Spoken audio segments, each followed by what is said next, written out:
Okay, welcome everybody. It's so good to see your faces. Thank you for coming here.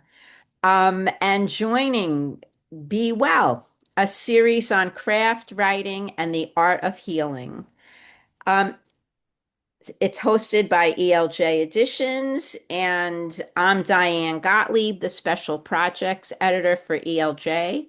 And I'm so grateful to be here today with editors Lynn L. Shattuck and Allison Shelton to talk about their incredible anthology, The Loss of a Lifetime.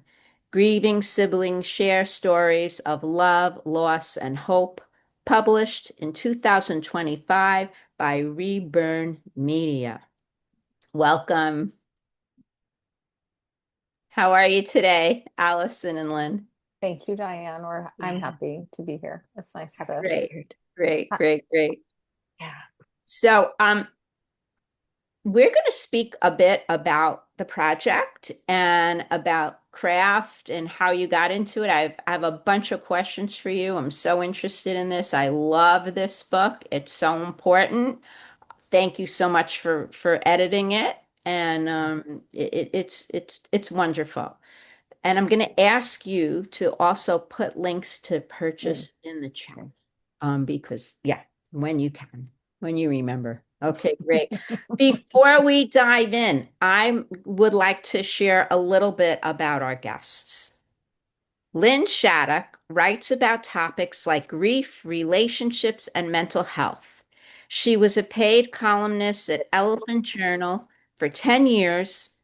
Lynn co-founded the website lossofalifetime.com, a hub of resources for those who've experienced sibling loss. She also co-edited the essay collection, The Loss of a Lifetime, Grieving Siblings Share Stories of Loss, Love, Loss, and Hope, published in June of 2025. She lives in Maine with her family. How cold is it? Not bad today. I think it was in the 30s or 40s. Okay. All right. Just checking. Yep. All right. Allison Shelton is an award-winning screenwriter and essayist. Her writing is published at outlets including Ms. and The Rumpus.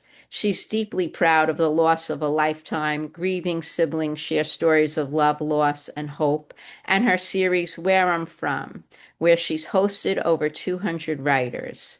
And I just want to say, I had the great privilege of being one of the writers you hosted, Allison, and it's a wonderful project. So people check it out if you're not already familiar with it. Okay. Yes. Thank you for So joining me, Diane, on that project. So has Lynn. So has Sarah. So look has, at that. yeah, Look at that. Wonderful. Jackie, Jasmine, I think Victoria. Yeah, a lot of you. Yay. Okay. So we're going to start, and after we talk, everybody, there'll be a chance for you to ask your questions. So you can either put them in the chat, but be ready to ask them again because I'm like not gonna multitask and look at the chat. But let's jump in.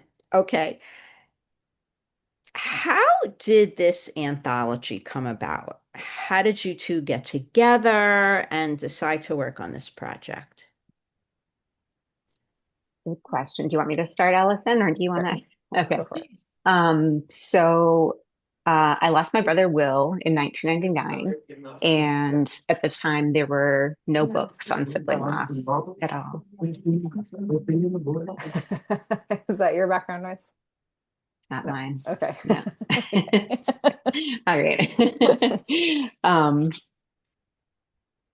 So at that early in my grief, I was 24 at the time, completely like just devastated and felt like my world had just kind of blew up as I knew it. And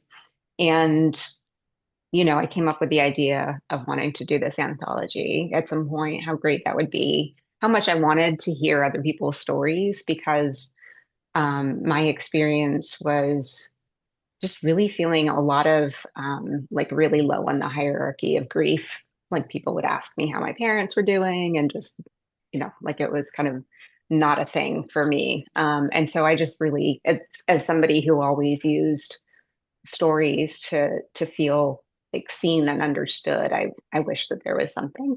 Um, and then life, I got distracted for 20 something years. And then somewhere in the pandemic, I really started kind of coming back and feeling like it was the time to do it. And at that point, I met Allison, and she so graciously offered to help. And I was like, yes, please help. um, and that's, yeah. Do you have anything you want to add, Allison? Yeah, I think Lynn just kind of started to float this idea because Lynn has been writing about sibling loss for so long. She knew people who'd experienced sibling loss and reached out to her and and said like, "Oh, I might be doing this. Is anyone interested in being part of it?" And then I had expressed interest, and then it just became clear, like as you know, Diane, editing an anthology is a significant task, and and finding a home for it and figuring all that out. It's a lot to do by yourself, especially on such a personal and kind of like can be a heavy topic. So I thought, well, I'll ask. You can always say no. So that's So what happened. thanks. In the book, I saw several times this um, label forgotten mourners. Mhm. That people who have lost siblings are forgotten mourners. And Lynn, you alluded to that a little bit in your intro. Can you, either of you or both of you, expand on that a little bit? I think that, yeah, Lynn alluded to it, and it certainly was my experience. My brother Michael died when I was 10, so a very long time ago, and we just sort of carried on. That was the way it was back then. And I remember my father being devastated, and um, but then not really talking about it. And whenever I might try to talk about it, or it was just like it wasn't mine to discuss or to grieve. It was like my loss wasn't as significant. And I think because I was the youngest of five and the only one with the parents, like we have different mothers, my brothers and I always thought it was because of that, because I was different, or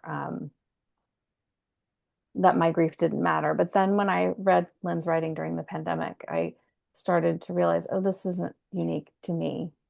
This is actually a really well-known experience to siblings, this feeling of not getting the space or not feeling like they can take the space to grieve.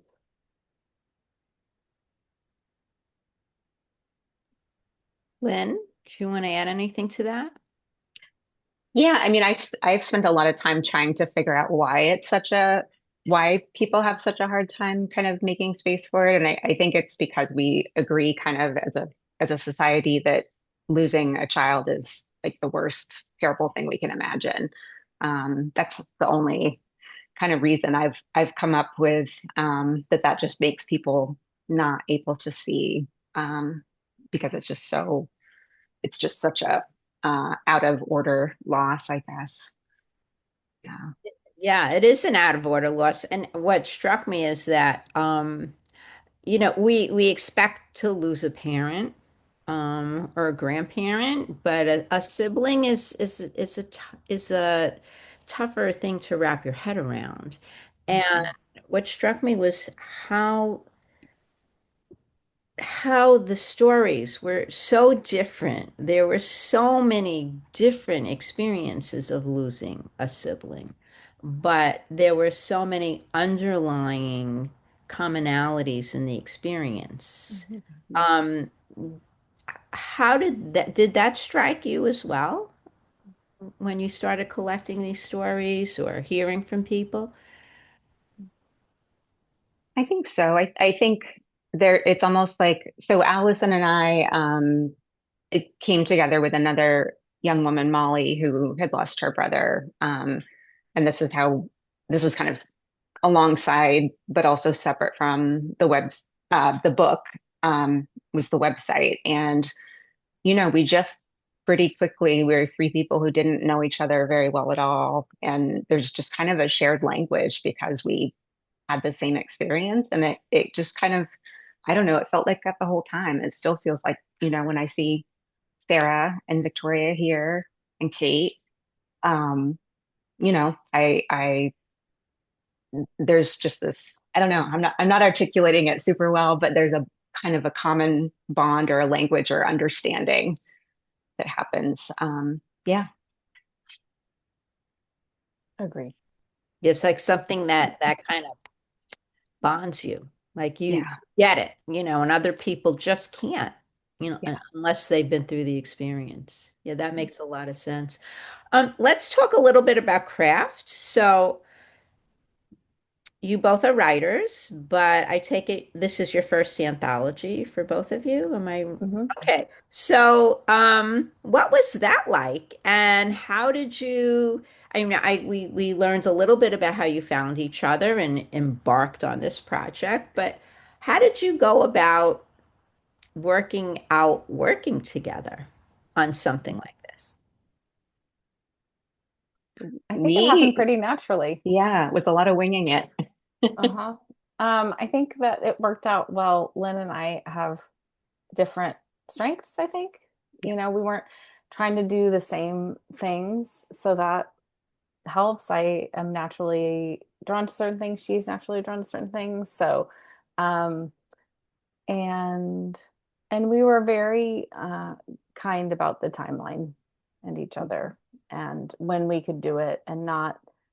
We both had health complications in summer of 2024, and it was like, okay, well, we got a break right now, and I just appreciated. I think also it was Lynn's brainchild to begin with. So I always felt like, yes, we are co-editors, but at the same time, if there was like a tie, I would defer to Lynn. Absolutely. I don't know if there ever really was a tie, but I think just having that in mind helps. And I was just happy to have another person to do. I really like working with people and collaborating with people. So it's such a relief to not be doing it by yourself, whatever it is. Yeah. Yeah. I would agree that we have different strengths. I'll say Allison is much more like she's much better at pushing things ahead, whereas I would have probably just stayed stuck in some perfectionism loop, not making a decision for a really long time. And she was able to really help me move forward with that. At the same time that we had different strengths, I think what we both shared was a feeling about what we wanted the book to be. Mhm. And we're both writers and we both love beautiful writing. And that was not our primary focus. We wanted to have writing that would meet people where were at in their grief. And while probably most of the stories are beautifully written, that was not our main focus. And we had very similar, I don't think we ever disagreed on editing. Mhm. Things that would come up for one of us, generally it would the other kind of had the same reaction. So that was Mhm. nice that we were on the same page in that way. It's great. And how did you Yeah. get your subs? Solicitation. Yeah, I think both of us sort of knew some people, and then as we would hear, like, I think, like, for example, Jenny Burke, who's in the book and now has a book deal about sibling loss and opioid addiction, which is how her brother died. I think we probably both read her pieces in the New York Times about the loss of her brother, and then I reached out to her just to tell her how much meant to me, much how I reached out to Lynn um, initially, and then it's like, oh, we're doing this. If you have anything you'd like to contribute, that would be great, and I think because sibling loss is such a specific thing, neither of us really considered putting out a call, which we could have obviously, but we just went with who people we knew. And I think also because I'll speak for myself, but we didn't have a publishing deal. We didn't know if we'd have a publishing deal. We didn't want to ask for submissions then. I mean, it was like, okay, it's one thing to ask somebody you know, like, hey, do you want to take a flyer on this? And we'll see where it goes, as opposed to just some stranger. Yeah. So you asked people you knew and they sent you the essays, and did you read them at the same time? Did you meet up to discuss? Did you do it through email? Like, what was your process? I think we mostly did it through email. Um, yeah, and we like I said, we mostly were on the same page with things. So that was really nice. And it just organically, I feel like we kind of ended up with a range of stories. Towards the end, there were a couple people I think that we asked to do more specific, like because at that point we had the book and we knew maybe where some of the gaps might be. So at that, there were a few people who we asked to kind of give, a more specific angle. Yeah. And I think Google Docs, that helps a lot. And Yes. we would jump on calls if there was something we were just kind of having a tricky way to articulate it. Like, because I think it was important to both of us for people to feel like we heard them and saw them and took what they were saying with care. Mhm. So we tried to be as constructive and positive as possible. Yeah. So I wrote a review of the book that was published in You Hippocampus. did. Thank you. Thank you. I So was nice. just like, there is so many books on grief out there, right? Yes. Pet grief, and I'm not minimizing the loss of a pet. I've lost pets, broke my heart. It's really a very difficult thing. Um, and having said that, there are many more books about losing a pet than there are about losing a sibling. Which it's not even a judgment thing. It's just an kind of an odd thing. And I know that people often say they write the book that they wanted to read, that they needed to have when they were in that experience. So, or going through the throes of the grief or whatever it is they're going through. So, was that like a motivator for you in putting this together? Definitely. I would say that's probably the primary motivator was having something so other people would feel less alone. Hmm. That they could see themselves in a collection of stories. Maybe they wouldn't relate to all of them, but that that something would move them in many of the essays. And that was certainly, I think I'll speak for myself, but that was certainly my experience reading and editing them was Mhm. you find the commonalities and very moving. Yeah. And I think that's what kept us moving forward Mm. towards because I've done a lot of things independently in my life. Like I don't know why. It's just the way that I am. And my producing partner on one project said that her biggest piece of advice to people is to keep making steps that make the project inevitable, Mm. to just keep moving forward until you're there, because eventually you will get there if you keep moving forward. And I think that's brilliant advice from a brilliant person. Thank you, Jen Prince. And I just kind of felt like we have all these stories, we have a responsibility to these stories. Let's just keep moving forward, and um, eventually we'll get there. Mhm. Great. What has the response been? Very positive. Yeah. Very like just it's probably not big enough to it seems like once you get big enough that's negative things happen, but it's been, I think people have found it who wanted it and are looking Mhm. for it, so they it's nice to feel seen. And I think, like Lynn was saying, we wanted to create something to meet people where they were at, and I think we did that. Have you heard mostly from people who have lost siblings? Is that who I you? think mostly it has surprised me how many reviews there have been that have said that they were not somebody that lost a sibling, but that it helped them understand the loss. And I wasn't expecting that. I kind of didn't think anyone would pick it up unless they had to pick it up. And I'm grateful that that wasn't the case. But yeah. that was my experience. And I'm so grateful to have read it because I mean, I didn't know this forgotten mourner thing. I wasn't aware of that. I didn't know the real need to be seen and heard. Mm. You know, I just assumed, of course, if their brother or sister died, people are gonna want to help them or be empathic or just Yeah. acknowledge a low bar, even a low bar, just a acknowledgement. And I'm so grateful to have learned that this is something to be on my radar. um Mm.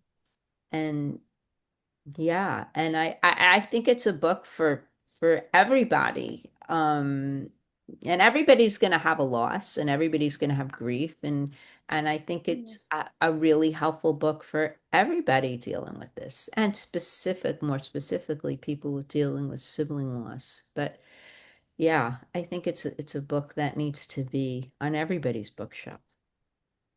Well, I can't tell you how much we appreciate your review and just feeling seen by you.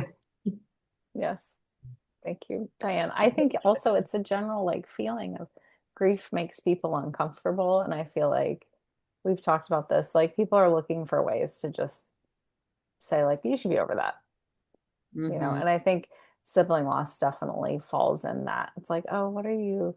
And it's interesting, it was making me think. I posted a quote from Lynn talking about the idea of the loss of a lifetime. It's this person that you believed you would live your life with, side by side with, and then you aren't, and so it's the loss of a lifetime. And that post gets like reposted pretty regularly. Like people are finding it and reposting it. And just last week somebody did and said, oh, my brother's, like, in the repost said, my brother's been gone 16 years and I still miss him every day. And um yeah, and I just messaged her and said, I'm sorry for your loss. Virtual hugs, or just like, I think people just don't really like uncomfortable feelings. A lot of people, I mean, I do, probably more than the average person. Most people don't. Yeah. And I wish that wasn't the case. I wish people weren't uncomfortable around grief. I mean, it's not an easy subject, but No. it's certainly something we all experience, and we all need extra love when we're going through it. Well, and I think collectively we're all grieving still from the pandemic and from what is happening in the world and our country. And if we could be more open about like this collective grief that we're experiencing, it might help us, as opposed to just like, I mean, rage is important too. I'm not saying it isn't, but there is like profound sadness Hmm. as well. Absolutely. So, what is next for the two of you? What is next one? What is next? What is next? We so one thing we did last year, I guess over the summer, was we created kind of a webinar on sibling loss, drawing from the book. And so we had a pretty successful webinar with a hospice in Maryland. And we'd like to keep getting that out there for people, because people that are in the hospice field are in a way like kind of that ideal audience, because they are people that know that you have to talk about grief, like to not talk about loss and death is to kind of not fully live, um, in my opinion and in my experience. And so it's just like kind of a natural audience of people that get it. And I think we'll be trying to move forward with that. And then, we each have writing projects of our own that we're working on. You want to Sibling share? Loss Book Yeah, Club, the Share? website. We have our Sibling website. Life We're Book still Club. doing Sibling Yes. Loss Book Club. Yeah. I think we just pushed this one forward for a long time, and like Yeah.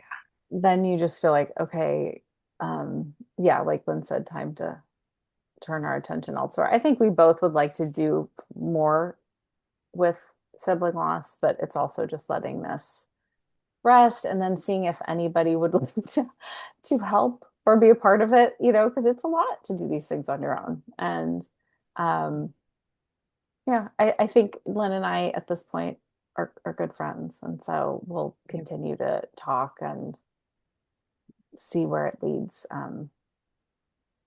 Yeah. That's wonderful. So, is there anything I didn't ask that you want to share? I think you did a pretty good job of Yeah, covering. you're a good interviewer, Diane. Yeah. Thank you. I just love people and love talking to them, and I love this book and I want to hear more about it. So, it just came easy. I'm gonna I will open it say, up I have now. one thing I'll say, No, Diane, that go I ahead. think is sort of interesting. When we were putting the book together, we did have some pieces that were reprints, that were Yes. by bigger authors that we felt like would help us get a publisher because, grief is evergreen and but we just heard pretty much uniformly like this is the hard sell, nobody wants this, and so we moved forward in our own way. But so we were sorry to see those reprints go, but Lynn says in the somewhere acknowledgments like that having the faith of those people was very helpful in our process, that everyone we reached out to, no matter how notable they were, said like, oh, this book needs to exist, we're so glad you're doing it. And even though they're not in the finished product, their enthusiasm and their belief in us did matter. And so I think sometimes the finished product doesn't show all the different pieces that went into it. So I think that is an interesting thing. Like if you are feeling that you need some validation or you need someone else to believe in you, that's fair.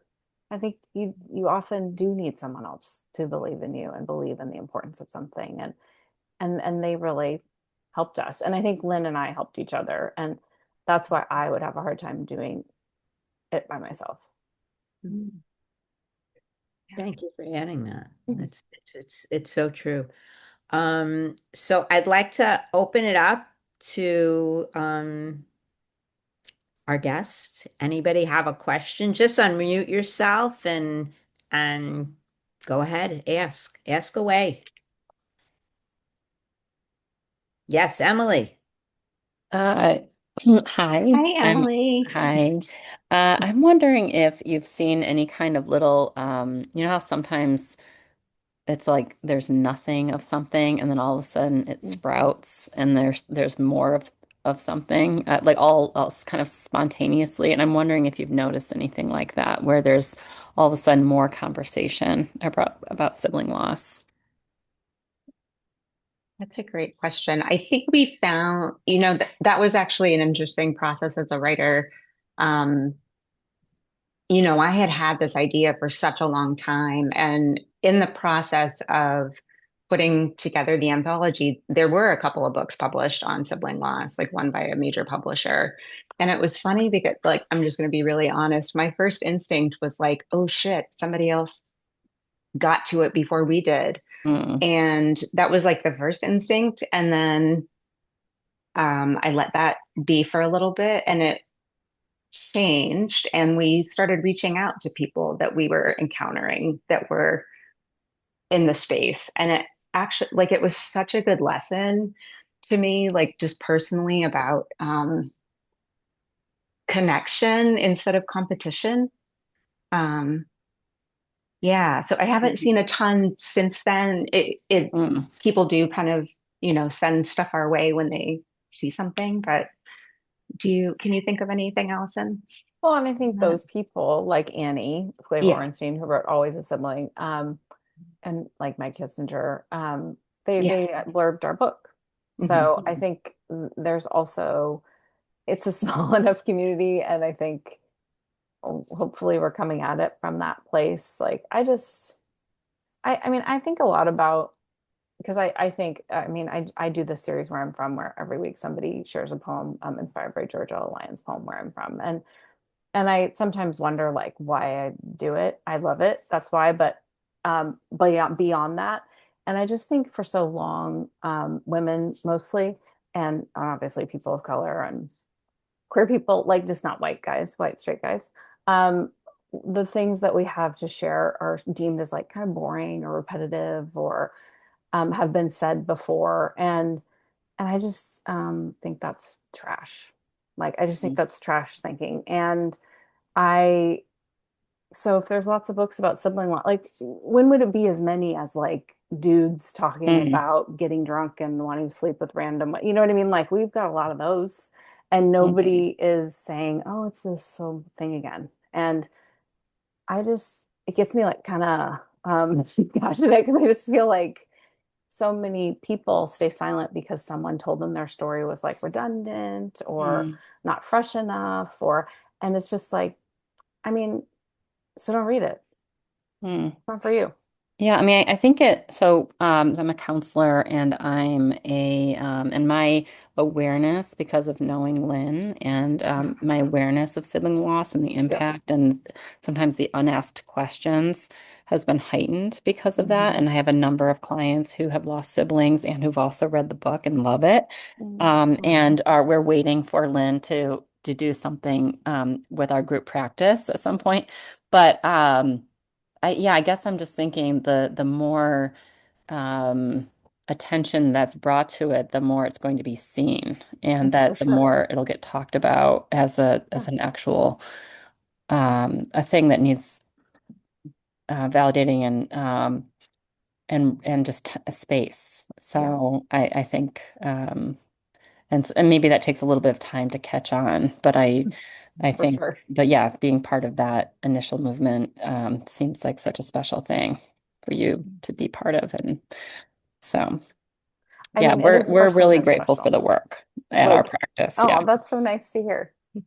It's personally been special for me because it's been very healing. Because I just didn't, all the things that I'm saying about people invalidating other people's narratives, I did that to myself for so long. And that's part of the reason it gets me so upset. Um, and so helping other people tell their stories and being a part of this process and and telling like it has helped me heal and look at my own grief. And if we can do that in any way for other people, like that's Hmm. incredible. Hmm. And Yeah. that was really the impetus. I think initially we both were hoping to publish traditionally.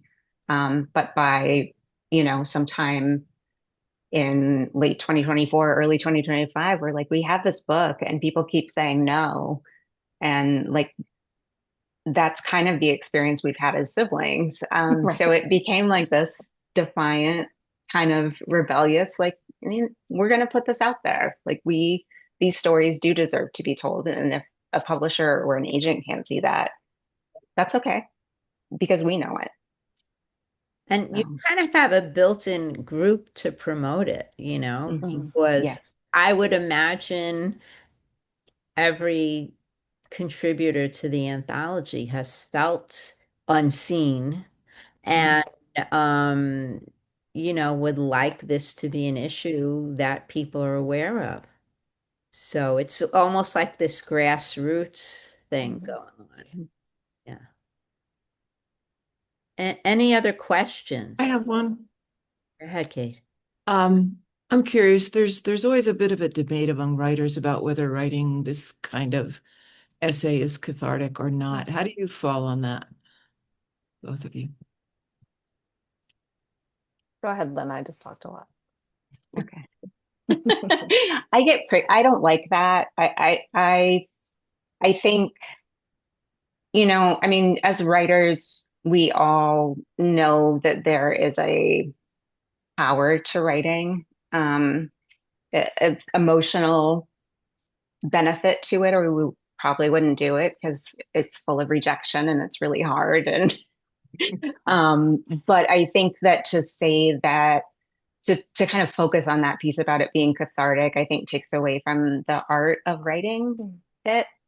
Um, and we certainly saw art in all of the essays. So that's my opinion. Thank you. Thanks for the question. It's good to see you. Good luck with your anthology, Kate. Thank you. Yeah. I just want to say something about that as well because there's so much art in this anthology, and there's the forms are varied, Mhm. which I really appreciated. So it's not there are a lot of just straight. I don't want to say just. It's not a Yeah. just. There are a lot of straight up essays, right? But there's some experimental pieces. It's really it across the gamut, really. And Mhm. it's a beautiful, beautiful anthology. Thank you, and thank you for seeing that, Diane. I one of the writers that had a more experimental piece that you kind of called out in your review in a really lovely way. She wasn't, that was kind of the first time that she both did something with, I think, with her writing as well as kind of talk about this experience of loss. And she was really, really touched to hear that. Yeah. So thanks for calling her out in that lovely way. Loved it. I think I know which one you're talking about, but yeah, I loved all of them. Really Mm. beautiful. Us too. Yeah. It's really Any, special. yeah, go ahead. And we didn't have a specific, like, because people would ask, like, oh, well, what do you want? Or what do you, and Lynn's right. At the end, we might say something a little bit. I mean, when early on, it's like, well, what do you want to write? Here's a vague word count, you know. But, and there were, you know, more than a few people who have never, a lot of people have never written about this before, and more than a few people who don't really consider themselves this kind of writer. They might write other things. And it was just really, I don't know, it was magic. Like it really was. Like having these things, having these words show up in my inbox and being a part of this. And I mean, it's so interesting to me because I think many of us do for various reasons feel like, wow, why am I, imposter syndrome is overused, but um, this like, because I can feel that sort of the reverberation of like, oh, I'm a half sister. Oh, I'm young. I don't, why do I get to speak on this? And um, everyone gets to speak on it. There's not a hierarchy. And I saw in the essays that almost everyone felt that similar feeling of like, how do I earn the space to speak on this? Yeah. And yeah, it was really powerful. I think for both Lynn and I. And Yeah. yeah. Wow, so it's almost like they've been invisible, and so now Yeah, right. I why should I be visible now? That's so what a gift. What a gift to them and to the people who read it. Yeah, Sarah, you had something you wanted. Yeah, it was a huge gift for me. I mean, both to work with these talented editors. And so every single lovely editor that I've ever worked with on an anthology is in this room. So I just want to shout out to all of you, including the one I have coming up with Kate. But so Diane, Kate, Lynn, Allison, all of you, thank you. Yeah, something. So the magic was definitely it was the two of you bringing people together. I really felt, both as a writer and someone who experienced sibling loss, this like just this incredible support and community has evolved out of this anthology and the book club and the website. So so appreciative to you both. And especially, Allison talking about a half sister who lost a half sister and, being validated, your feelings do matter. And yes, it's just as, much of a loss, just period, just to have that validated as a sibling. But also really lovely in this conversation to hear Emily speak about how this has helped clients of hers, which is something that, I think we're as a community so supportive of each other, but so to hear that there are like these other ramifications and readers who are gaining strength from this book is really validating. So thank you for sharing that as well, Emily. I have a random question, but I'm just curious because the two of you are on opposite coasts. Have you ever been together Not yet. Never be in Not the yet. same room. I want I to think be maybe there this when that summer, happens. maybe. I think I might Yeah. go to the East Coast this summer and Yeah. just show up.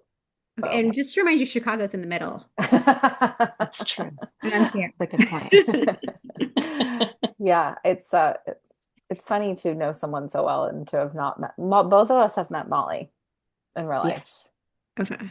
because Molly travels a lot more than we do. So Molly has shown up in our neighborhoods. Nice. Oh. Anybody else?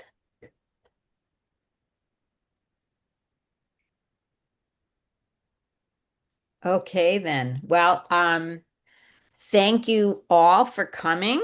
And thank you, Lynn and Allison, for sharing your thoughts and for putting this together. Thank you. This is Thank such an amazing book and such an important book, and I kind of see it continuing, you know, on and on, and being a really helpful resource to people who are going through sibling loss, who have gone through sibling loss, and for people who need to learn more about it.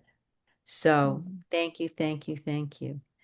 And I just want to give a shout out to Ariana Den Blaker for providing us this opportunity to meet and talk about craft and healing and being well. And I want to share our next event will be on Sunday, April 26th at again 7 p.m. Eastern Standard Time. And I will be speaking with Kate Jackson, who is here, about her forthcoming anthology, this one being published by ELJ Editions, called Relative Strangers: Inheritance, Identity, and the Meaning of Kinship. You don't want to miss that. So I look forward to seeing everybody. Did you want to say something about it, Kate? I just wanted to say, can't wait to talk to you. Yeah, me too. Thank you so much, everybody, again. This has been Thank you. wonderful, and Happy New Year. Special thank you to Diane for always being the best host. Yes. Yeah, Thank a you. You great made this interviewer. easy and easy and warm and wonderful. So thank you. Thank you. Okay. Good night. Good night.